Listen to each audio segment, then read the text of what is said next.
Hi, this is Brian Forster, and there's been an ongoing debate about the elongated skulls of Paracas, Peru.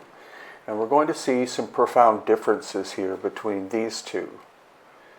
Now, this one on the left is a Paracas elongated skull, but it looks quite, or actually very similar to a normal human skull. There you see the sagittal suture on top of the skull heading backwards, like every normal human being has. And then when we have a profile shot here, you're going to see the flattening of the forehead and the flattening of the back of the skull. So that is cranial deformation.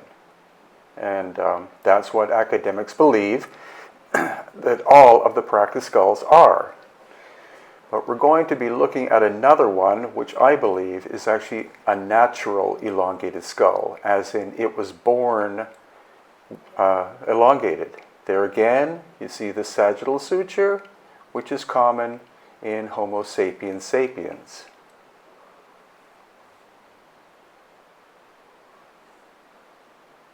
And once again, you can see the shape is different than a typical Homo sapiens sapiens skull, but the volume is more or less the same. So this is a noble person of the Paracas culture with cranial deformation.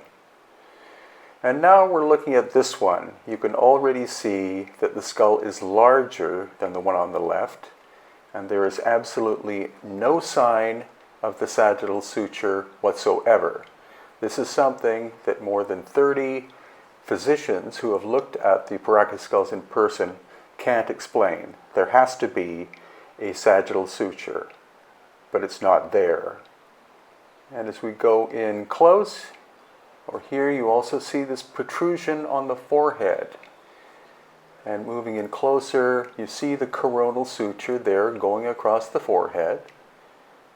But there is absolutely no sign whatsoever of any sagittal suture. And as we look on the back side, you see these small bones, which are not typical of human beings. They are a characteristic of the Inca culture of Peru, but they're also found in the Paracas. Again, no sign whatsoever of the sagittal suture. So here we're going to do another comparison. Again, look at the different shape and size of these two skulls. We do know that they're both from the Paracas culture. They are between 2,000 and 3,000 years old. It's likely that the one on the left is more recent, as in 2,000 years old, and was an elongated skull that bred generation after generation with common-looking people, and hence the need to do the cranial deformation.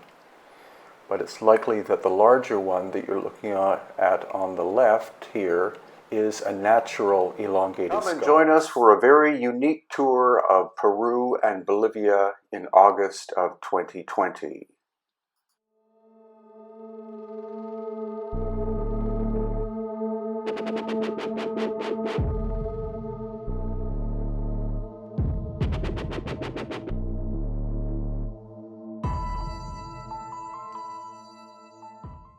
The pre-tour begins in Paracas, south of Lima, where we will be exploring the ancient Paracas culture, who had elongated heads and also performed brain surgery more than 2,000 years ago with a 50% plus success rate. As well, we'll get to see the sunset in the Pacific Ocean at the incredible Paracas Wildlife Reserve. This is the northern extension of the Atacama Desert. And we'll be able to go up to the edge of breathtaking sea cliffs and see all sorts of wildlife, including sea lions and many different types of birds. This is the only tour of its kind that focuses on the elongated skull people, not only of Paracas, but also in Cusco and other locations. And we'll get to fly over the fabled Nazca lines and geoglyphs, either from the Ica airport or the new Pisco airport. Flying over Nazca is an incredible experience, and we'll see all of the famous figures, including the one coming up, which is the famous astronaut that you can see in the middle of the screen. But Nazca is much more complicated than most people realize, and so we'll see all sorts of so-called runways, etc. And then the main tour begins in the city of Cusco. And here we'll see many examples of megalithic works done prior to the time of the Inca. We'll also see this Spanish colonial construction, and then Inca construction, and then coming up, megalithic construction, all in the same location. Cusco is very complicated in terms of its history. Then we're going to Sacsayhuaman or Sacsayhuma, some stones here weighing 125 tons. It's a massive site, over 600 acres in size, very complex, and a combination of megalithic and much later Inca works. There will also be the experience of going through a tunnel system at Sacsayhuaman.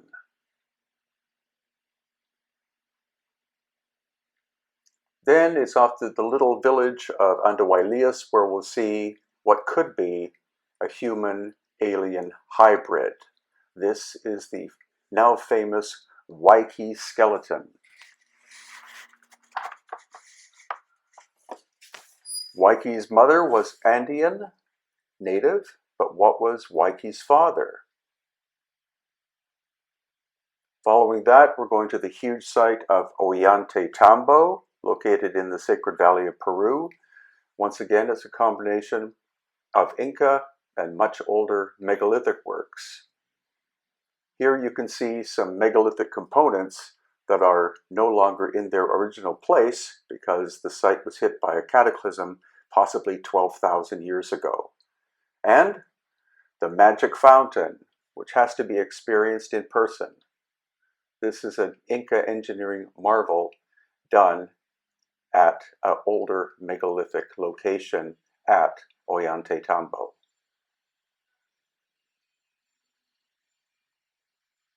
And of course, a trip to Peru cannot be complete without visiting the world-famous heritage site of Machu Picchu. Machu Picchu, again, is a combination of megalithic. Here you can see the large megalithic blocks, and then the later Inca additions. So rather than being possibly 500 years old, it's quite possible that Machu Picchu is 12,000 plus years old. And you can see how big this site is. It's absolutely monumental in terms of scale. Incredible work done by the Inca around a very ancient megalithic core. Then it's off to Lake Titicaca to see Amaru Muru, which is this mysterious portal. No one knows who made it.